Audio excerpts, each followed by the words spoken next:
सुप्रभात प्यारे बच्चों आज हम आपकी पाठ्य पुस्तक व्याकरण कुसुम से पाठ 1 भाषा से लेकर के पाठ 7 सर्वनाम तक पढ़ेंगे। बच्चों आज हम आपको जितने भी आपने अभी तक पाठ पढ़े हैं उसका रिवीजन कराऊंगी। तो पहला पाठ क्या है बच्चों? पहला पाठ है भाषा।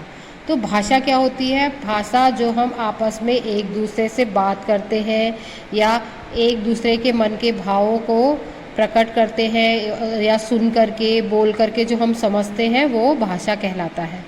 तो भाषा के कितने रूप हैं बच्चों? भाषा के 2 रूप हैं, एक लिखित भाषा, मौखिक भाषा, लिखित भाषा और सांकेतिक भाषा। कौन कौन सी भाषा है? लिखित भाषा, मौखिक भाषा और सांकेतिक भाषा। तो बच्चों हम देखो लिखित भाषा का प्रयोग लिख करके करते हैं, मौखिक भाषा का प्रयोग बोल करके करते हैं और सांकेतिक भाषा का प्रयोग हम संकेतों के द्वारा करते हैं। ठीक है, देखो जैसे ये पुलिसमैन है, ये ट्रैफिक पुलिस वाला है, ये सांकेतिक भाषा का प्रयोग करता है। और जो अंपायर होते हैं वो भी सांकेतिक भाषा का प्रयोग करते हैं। तो भाषा के कितने रूप बताए मैंने आपको? भाषा के 3 रूप बताए, मौखिक भाषा, लिखित भाषा और सांकेतिक भाषा। मौखिक भाषा बोल करके, लिखित भाषा लिख करके और सांकेतिक भाषा संकेतों के द्वारा हम बताते हैं। तो मातृभाषा क्या है बच्चों? मातृभाषा क्या है? अपने परिवार के बीच में रहकर हम जिस भाषा में बातचीत करते हैं वह मातृभाषा कहलाती है। मतलब अपने परिवार के बीच में रह करके हम जिस भाषा का प्रयोग करते हैं वो मातृभाषा कहलाती है। अब राष्ट्रभाषा क्या है बच्चों? राष्ट्रभाषा क्या है?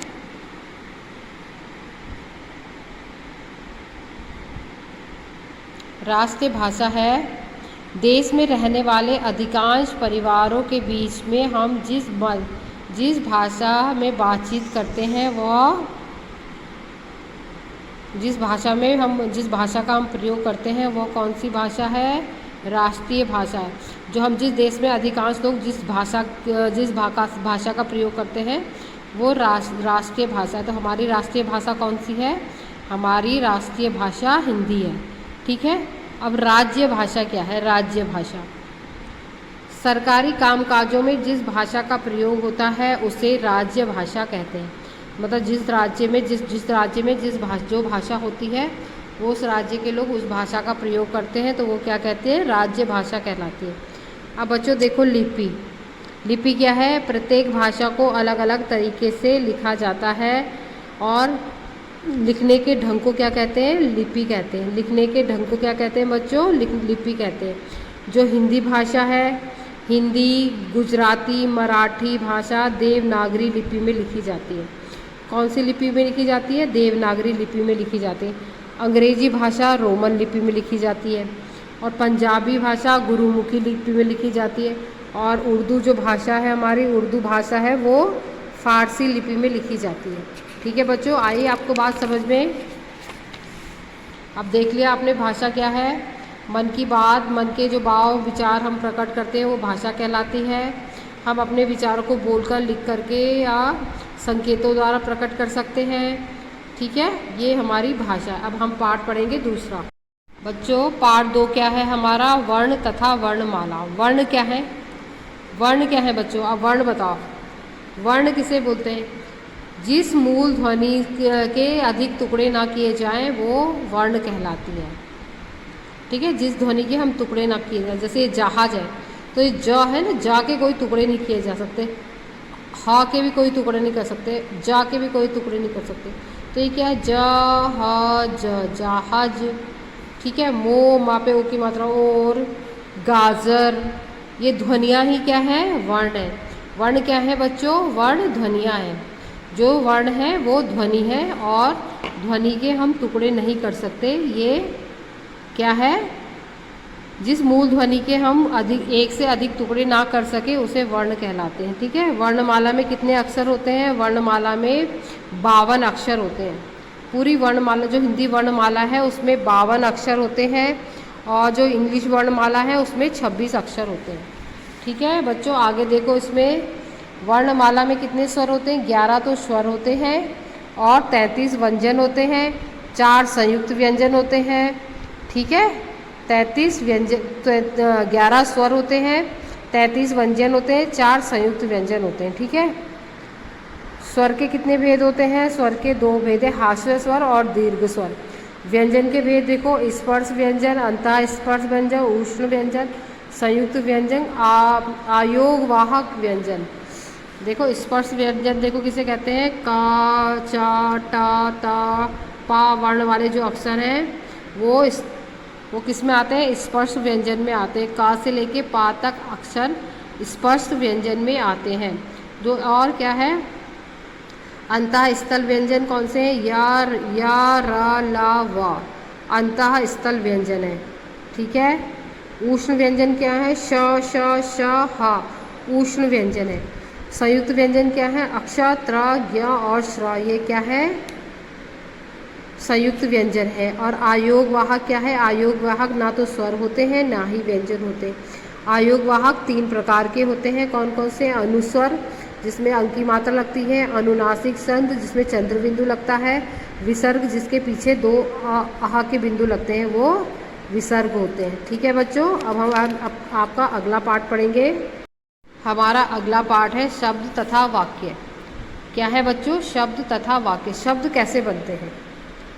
शब्द देखो, ध्वनियों को जो हमने मिलाया तो शब्द बने, ध्वनियों को मिला करके शब्द बने, और शब्दों को मिला करके क्या बना? हमारा वाक्य बना। पहले हमने शब्द मिलाए तो क्या बना? वर्ण, ध्वनियाँ मिलाई तो हमने शब्द बना, और शब्द मिलाए तो हमने वाक्य बना। ठीक है, वर्णों के क्या लिखा हुआ है? वर्णों के योग से शब्द बनते हैं। किसके योग से शब्द बनते हैं बच्चों? वर्णों के योग से शब्द बनते हैं। और शब्द के भेद, शब्द के कितने भेद होते हैं? शब्द के 2 भेद होते हैं, सार्थक शब्द तथा निरर्थक शब्द। सार्थक शब्द क्या होते हैं? सार्थक शब्दों का कोई ना कोई अर्थ प्रकट होता है, वो सार्थक शब्द कहलाते हैं। ठीक है, और निरर्थक शब्द क्या होते हैं? जिनका कोई भी अर्थ प्रकट ना हो, जिनका कोई भी अर्थ नहीं होता, वो निरर्थक शब्द होते हैं। ठीक है, 2 या 2 से अधिक शब्दों के समूह को वाक्य कहलाता है। वाक्य क्या है? देखो वाक्य क्या परिभाषा दी है? 2 या 2 से अधिक शब्दों के ऐसे समूह को जिसका कोई अर्थ हो, वाक्य कहलाता है। 2 या 2 से अधिक शब्दों का ऐसा समूह जिसका कोई ना कोई अर्थ हो, वाक्य कहलाता है। ठीक है बच्चों, वाक्य क्या है? वाक्य क्या है? शब्दों के, वाक्य कैसे बनता है? शब्दों, वर्णों के, शब्दों के मेल से बनता है। ठीक है, वाक्य बनता है। अब देखो, ये देखो वाक्य लिखा ना, हरी खाना खा रहा है, मोहन खेल रहा है, बंदर झूला झूल रहे हैं। ठीक है, ये सब क्या है? वाक्य है। वाक्य 2 या 2 से अधिक शब्दों से मिलकर बना है। ठीक है, वाक्य के कितने भेद हैं? वाक्य के 2 भेद हैं। वाक्य के कौन कौन से भेद हैं? उद्देश्य तथा विधेय। उद्देश्य क्या है? वाक्य के बारे में जो कुछ भी कहा जाए वह उद्देश्य कहलाता है। क्या कहलाता है? वाक्य के बारे में जो कुछ भी कहा जाए वो उद्देश्य कहलाता है। और विधेय क्या होता है? विधेय होता है वाक्य के लिए जो कुछ भी कहा जाए, मतलब उद्देश्य के लिए जो कुछ भी कहा जाए वो विधेय कहलाता है। उद्देश्य के बारे में हम जो कुछ भी कहते हैं वो क्या कहलाता है? वो विधेय कहलाता है। ठीक है बच्चों, चलिए अब हम आपका पार्ट 4 आ गया है, संज्ञा। संज्ञा किसे कहते हैं? संज्ञा उसे कहते हैं, किसे कहते हैं बच्चों? संज्ञा किसी व्यक्ति, वस्तु, प्राणी, स्थान के नाम को संज्ञा कहते हैं। क्या बोला मैंने? संज्ञा किसे बोलते हैं? किसी व्यक्ति, वस्तु, स्थान, प्राणी, मन के जो भाव हैं वो सब संज्ञा है। ठीक है, यहाँ पे देख रहे हो आप, ये जो चित्र देख रहे हैं उसमें क्या है? ये जो ताजमहल है संज्ञा है, ये जो औरत और ये बच्चे हैं संज्ञा है, पेड़ पौधे संज्ञा है, ये नदी संज्ञा है। ठीक है, ये जो बच्चे खा रहे हैं कुछ भी वो संज्ञा है, ये सब कुछ संज्ञा है। ठीक है, समझे? किसी भी व्यक्ति का नाम या किसी भी चीज़ का नाम संज्ञा होता है। ठीक है, बताया था मैंने आपको, हमेशा अभी भी बता रही हूँ, किसी भी चीज़ का नाम संज्ञा होता है। ठीक है, संज्ञा के कितने भेद हैं बच्चों? अब देखो संज्ञा के कितने भेद हैं। संज्ञा के मुख्यतः 3 भेद हैं, व्यक्तिवाचक संज्ञा, जातिवाचक संज्ञा और भाववाचक संज्ञा। संज्ञा के कितने भेद हैं? संज्ञा के 3 भेद हैं, व्यक्तिवाचक संज्ञा, जातिवाचक संज्ञा और भाववाचक संज्ञा। अब व्यक्तिवाचक संज्ञा क्या है? जो व्यक्तिवाचक संज्ञा होती है वो किसी विशेष व्यक्ति, विशेष प्राणी, विशेष वस्तु, विशेष स्थान के नाम को जो हम संबोधन करते हैं उसके बारे में हम बोलते हैं, तो वो क्या है? व्यक्तिवाचक संज्ञा में आती है। जैसे ये महात्मा गांधी है, ये कौन है? महात्मा गांधी एक महान पुरुष थे, तो ये भी विशेष व्यक्ति है ना महात्मा गांधी, तो ये भी व्यक्तिवाचक संज्ञा है। अब देखो यहाँ पे ताजमहल कौन है? ताजमहल भी एक ये क्या है? बहुत जानी मानी इमारत है, प्रसिद्ध इमारत है, तो ये भी व्यक्तिवाचक संज्ञा। और ये जो गीता है ये हमारे हिंदुओं की धार्मिक पुस्तक है, विशेष है भाई, ये तो हमारे जीवन में इसका विशेष स्थान है, तो ये भी क्या हो गई? व्यक्तिवाचक संज्ञा हो गई। अब बच्चों देखो जातिवाचक संज्ञा क्या है? जातिवाचक संज्ञा वो होती है जिसमें किसी भी समूह यानी कि झुंड का पता चलता है, किसी भी समूह की जाति का या झुंड की जाति का पता चलता है, वो जातिवाचक संज्ञा कहलाती है। जातिवाचक संज्ञा क्या है? जैसे देखो पुस्तक, तो ये पुस्तक, कोई भी पुस्तकों का तो भंडार होता है, कितनी किताबें होती है इस संसार में, ठीक है? एक पुस्तकों का जो समूह है या झुंड है उसके बारे में बात हो रही है। शिक्षक, तो एक शिक्षक का, जैसे किसी शिक्षक का नाम लिया तो वो तो व्यक्तिवाचक हो गया, किसी भी हमने नाम लिया तो वो तो व्यक्तिवाचक हो गया। लेकिन यहाँ पे शिक्षक बोल रहे हैं, तो शिक्षक तो संसार में बहुत शिक्षक है, तो जो शिक्षक है वो क्या है? शिक्षकों के समूह का या उनकी जाति का बोध करा रहा है। छात्र हो गया, लड़की हो गई, ऐसे ही ये अपनी अपनी जाति या अपने अपने समूह का बोध करा रही है, तो ये क्या हो गई? जातिवाचक संज्ञा हो गई। अब क्या है देखो बच्चों, भाववाचक संज्ञा। अब भाववाचक संज्ञा क्या है? जो हमारे दिल के अंदर, जो हमारे मन के अंदर कोई गुण है या दोष है, या हमारे मन के भाव क्या प्रकट हो रहे हैं, हमारी कौन सी अवस्था है, बूढ़े हैं, जवान हैं, बच्चे हैं, कुछ भी ये जो है वो सब इस जातिवाचक संज्ञा में आता है, ठीक है बच्चों? अब देखो यहाँ पे दिख रहा है ना, मित्रता कर रहा है। मित्रता क्या है? ये मन का भाव है, हम अपने दोस्त को देख के खुश होते हैं, गुस्सा होते हैं, नाराज होते हैं, तो ये क्या है? मित्रता है। बचपना, पहले हम बच्चे होते हैं फिर बाद में बड़े होते थे, बचपना ये भी एक भाव है। और फल कैसा है? खट्टा या मीठा, कड़वा, ये भी सब एक भाव है। और ये मीठा लड्डू मीठा होता है, खट्टा होता है, कड़वा होता है, ये क्या है? ये भी हमारे मन के जो भाव है, ठीक है?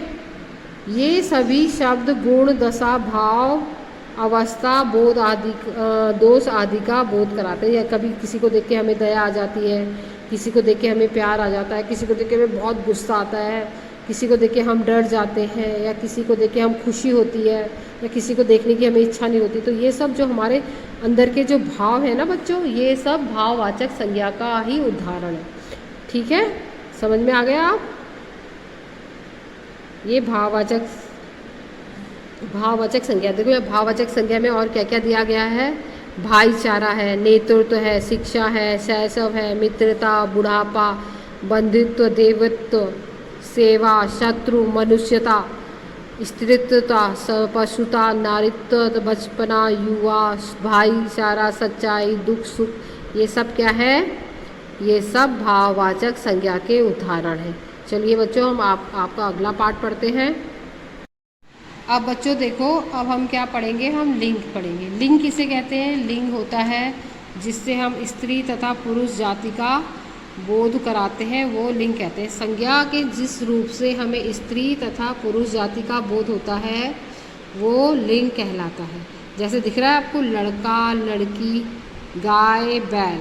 अब लिंग के कितने भेद बताए बच्चों? लिंग के 2 भेद बताए हैं। नर जाति वाले को क्या कहते हैं? पुल्लिंग। और मादा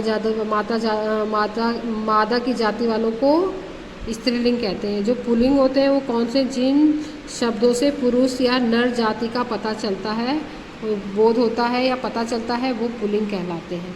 तो पुल्लिंग की परिभाषा क्या दी गई है यहाँ पे देखो, जिन शब्दों से पुरुष यानी कि नर जाति का बोध होता है वह पुल्लिंग कहलाता है।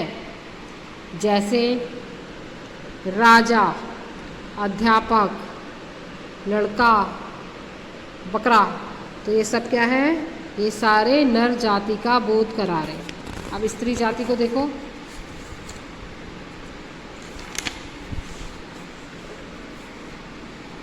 वे सदैव पुल्लिंग ही होते हैं, जो हमेशा पुल्लिंग ही रहते हैं, जैसे चीता, कौवा, बगुला, उल्लू, तोता। तो ये सारे पुल्लिंग, हमेशा पुल्लिंग होते हैं, इनका लिंग नहीं बदलता है, ठीक है। और स्त्रीलिंग क्या होते हैं? जिन शब्दों से स्त्री या मादा जाति का बोध होता है वो स्त्रीलिंग कहलाते हैं, जैसे रानी, अध्यापिका, लड़की, बकरी, ये सब क्या है? स्त्रीलिंग है। कुछ ऐसे होते हैं जिनका हमेशा लिंग स्त्रीलिंग ही रहता है, जैसे मछली, चीता, मक्खी और गिलहरी और बतख, ये सारे क्या है? हमेशा स्त्रीलिंग में ही रहते हैं। अब पुल्लिंग का स्त्रीलिंग देखो, चूहा का क्या होगा? चूहिया, बिलाव का बिल्ली, शेर का शेरनी, हाथी का हथनी, बंदर का बंदरिया, हिरण का हिरनी, चींटी का चीता, मालकिन का मालिक या मालिक का मालकिन, भतीजे का भतीजी, श्रीमान का श्रीमती, अध्यापक का अध्यापिका, मौसी का मौसा या मामी का मामा, ठीक है। ये सब लिंग है, ठीक है। स्त्रीलिंग और पुल्लिंग, स्त्रीलिंग स्त्री जाति का बोध कराते हैं और पुल्लिंग पुरुष जाति का बोध कराते हैं। आगे हमने कौन सा पाठ पढ़ा? आगे पढ़ा हमने सर्वनाम। सर्वनाम किसे बोलते हैं बच्चों? जो शब्द संज्ञा के स्थान पर प्रयोग किए जाते हैं वो सर्वनाम कहलाते हैं। क्या बोला बच्चों? सर्वनाम। जो शब्द संज्ञा के स्थान पर प्रयोग किए जाते हैं वो सर्वनाम कहलाते हैं। जैसे यहाँ पे देखो, गौरव एक अच्छा लड़का है, वह गौरव प्रतिदिन टहलने जाता है, गौरव को क्रिकेट खेलना पसंद है, गौरव के पास एक छोटा कुत्ता है। तो यहाँ पे हमने गौरव की जगह में क्या लिखा? वह, उसे, उसके। तो क्या है? गौरव क्या है? गौरव तो एक अच्छा लड़का है, तो हम ऐसे भी गौरव प्रतिदिन टहलने जाता है, तो क्या बोलेंगे? वह प्रतिदिन टहलने जाता है। अब किसके बारे में बात हो रही है? बात हम गौरव के बारे में करें। जो गौरव है वो क्या है? संज्ञा है। वह, उसे और उसके, ये सब सर्वनाम है, ठीक है बच्चों। तो गौरव की जगह हमने क्या प्रयोग किया? सर्वनाम का प्रयोग किया। सर्वनाम क्या है? वह, उसे और उसके, ये तीनों क्या है? सर्वनाम है और गौरव संज्ञा है, ठीक है। तो क्या हो गया? संज्ञा के स्थान पर प्रयोग किए जाने वाले शब्दों को क्या कहते हैं? सर्वनाम कहते हैं। संज्ञा के स्थान पर प्रयोग किए जाने वाले शब्दों को क्या कहते हैं? हम सर्वनाम कहते हैं। तो कौन कौन से सर्वनाम शब्द हैं? मैं, आप, हम, वह, तुम, यह, ठीक है, ये, मेरा, उसका, उसे, कौन, तुम्हारा, ये सारे जो शब्द हैं ये सर्वनाम शब्द हैं। अब बच्चों सर्वनाम के भेद भी हैं। अब सर्वनाम के कितने भेद हैं? सर्वनाम के 6 भेद हैं। पहला पुरुषवाचक सर्वनाम, निश्चयवाचक, अनिश्चयवाचक, संबंधवाचक, प्रश्नवाचक और निजवाचक सर्वनाम, ठीक है बच्चों। तो पुरुषवाचक सर्वनाम क्या है? जो सर्वनाम शब्द किसी पुरुष के नाम के स्थान पर प्रयोग किए जाते हैं वो पुरुषवाचक सर्वनाम कहलाते हैं। दूसरा क्या? जैसे मैं खाना खा रहा हूँ, तुम आज स्कूल नहीं गए, तो मैं गया और तुम की जगह क्या आना? किसी का नाम आ सकता था, तो वो क्या है? पुरुषवाचक सर्वनाम है। तो निश्चयवाचक सर्वनाम क्या है? जिन सर्वनाम शब्दों का प्रयोग किसी निश्चित वस्तु, प्राणी के लिए किया जाता है वो निश्चयवाचक सर्वनाम है। जैसे ये घोड़ा श्याम का है, इससे अंदर आने दो, मतलब जो किसी भी चीज़ की किसी की भी कोई भी चीज़ है तो वो उसकी है, मतलब हमें पता है, हमें निश्चित पता है कि ये उसी की चीज़ है, ठीक है। अनिश्चयवाचक किसे कहते हैं? जो सर्वनाम शब्द किसी निश्चित व्यक्ति या वस्तु का बोध नहीं कराते वो अनिश्चितवाचक सर्वनाम कहते हैं। मतलब जिसके बारे में हमें पता नहीं होता है तो वो अनिश्चितवाचक सर्वनाम होता है, ठीक है। दूध में कुछ पड़ा है, अब हमें क्या पता क्या पड़ा है दूध में? नीली कलम किसने तोड़ी? अब कोई भी तोड़ सकता है, ठीक है। संबंधवाचक सर्वनाम क्या है? जो दो सर्वनाम शब्दों को आपस में जोड़ता है वो संबंधवाचक सर्वनाम कहलाता है। जैसा करोगे वैसा भरोगे, जो बोया सो काटा, ये सब क्या है? संबंधवाचक सर्वनाम है। अब पांचवा क्या है बच्चों? पांचवा है प्रश्नवाचक सर्वनाम। प्रश्नवाचक सर्वनाम किसे कहते हैं? जिन सर्वनाम शब्दों का प्रयोग प्रश्न पूछने के लिए किया जाता है। अब जिन सर्वनाम शब्दों का प्रयोग हम प्रश्न को पूछने के लिए करते हैं वो प्रश्नवाचक सर्वनाम कहलाते हैं। जैसे तुम क्या लोगे, तुम वहाँ क्या कर रहे हो, ये सब क्या है? प्रश्नवाचक सर्वनाम है। अब निजवाचक सर्वनाम क्या है? ये सर्वनाम शब्द जिनका प्रयोग अपने लिए किया जाता है वो निजवाचक सर्वनाम कहलाते हैं। जैसे स्वयं, आप, स्वतः, खुद ही, निज, मतलब अपने लिए कर रहे हैं हम ना, वह खुद ही चला जाएगा, मतलब जैसे वो कोई भी है वो अपने आप ही चला जाएगा। मैं इस कार्य को स्वयं कर लूँगा, तो ये क्या है, ये क्या है बच्चों, ये सर्वनाम है। ठीक है, कौन सा सर्वनाम है, निजवाचक सर्वनाम। अब सर्वनाम और परसर्ग, परसर्ग किसे कहते हैं बच्चों, परसर्ग जैसे ने, को के लिए ये परसर्ग को परसर्ग कहते हैं। ने और को के लिए आदि को परसर्ग कहते हैं। इनका प्रयोग सर्वनामों के साथ होता है। किसके साथ होता है, परसर्गों का प्रयोग सर्वनाम के साथ होता है। ठीक है, संबोधन कारक का कोई परसर्ग नहीं होता, इसलिए इसके रूप में कोई खास अंतर नहीं आता। रामू इधर आओ, रामू इधर आ जाओ। ठीक है, तो कितने भेद बताए बच्चों मैंने। अब पाठ ख़त्म करते हैं। पहले मैं आपको बता दूं पाठ में क्या बताया मैंने। पाठ में मैंने सर्वनाम के 6 भेद बताए, पुरुषवाचक, निश्चयवाचक, अनिश्चयवाचक, संबंधवाचक और प्रश्नवाचक और निजवाचक सर्वनाम। तो कितने भेद बताए मैंने सर्वनाम के, आपको 6 भेद बताए। बच्चों आपसे मैं उम्मीद करती हूँ कि आपको ये जो हमने पाठ पढ़ाए हैं आपको अच्छे लगे होंगे। आपको इससे और पाठ को समझने में और सरलता से आप पाठ समझ पाओगे, और अपने जो आपका जो एग्ज़ाम आ रहे हैं आप उस एग्ज़ाम में अच्छे से तैयारी कर पाओगे। तो बच्चों अब मैं अपना ये पाठ ख़त्म करती हूँ, अपना वीडियो ऑफ करती हूँ, और आपसे आपको आपके आने वाले पेपर के लिए शुभकामनाएं देती हूँ। आप बहुत अच्छा करें और अच्छे नंबर लाएं। और यदि आपको ये समझ ना आए तो इससे जो पहले हमने वीडियो बनाकर भेजे हैं वो देखिए बच्चों। अच्छा बच्चों, बाय बाय।